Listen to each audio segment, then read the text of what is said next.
All right, so now we're gonna hitch it up. I've got the ball kind of towards the front end here, so we're gonna drop this down. And we don't want this to rise up when we do it. That means we're too far back. So this is looking good. All right, we've set it down, and with any luck, we can lock that, and we got that locked. Now we can put the lock in the tongue coupler there. Then I'm gonna hop over to this side. We're gonna put the weight distribution hitch bar in. I want it at about a 90-degree angle. Clip it in there, then we're gonna swing it back. We're gonna pull this pin out of the top here, set it down, and we've got a bunch of condensation from the air conditioner running off right now. We're gonna flip this down. We can unhook the chain. We're on the 5th link. Get the bar in the saddle on the bottom. Hook that 5th link back up. Take our cheater bar, pull it up. Then we're gonna put our pin back in.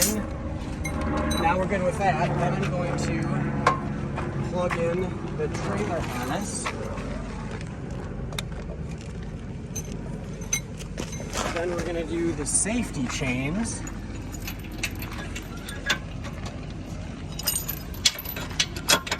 Then we're going to do the breakaway cable. And then the last thing I'll do is I'll get this last weight distribution hitch bar on here.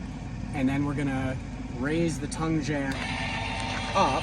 And the important thing about this is if you see this white piece of tape around here, that needs to be visible at all times. If you raise it up too far behind the sleeve, that is when you will break the power jack. So make sure you stop before it is all the way up.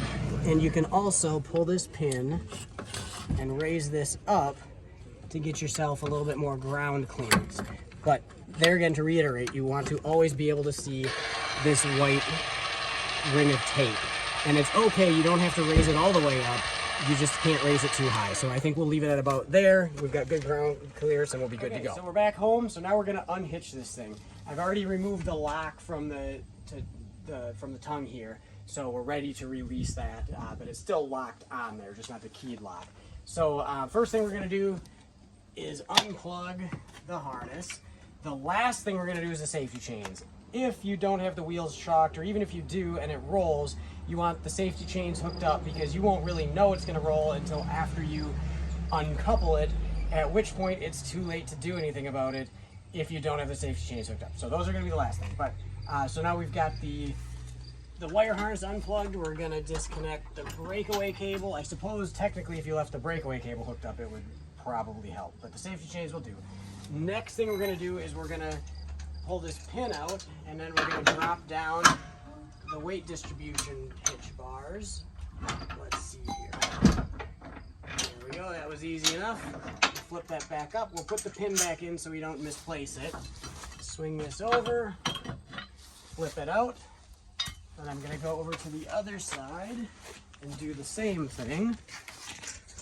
Pull the pin out, flip it down, release the chain, get the bar out, we'll immediately put that back, we'll take the bar out, and now we are ready to release the coupler lock, raise it up,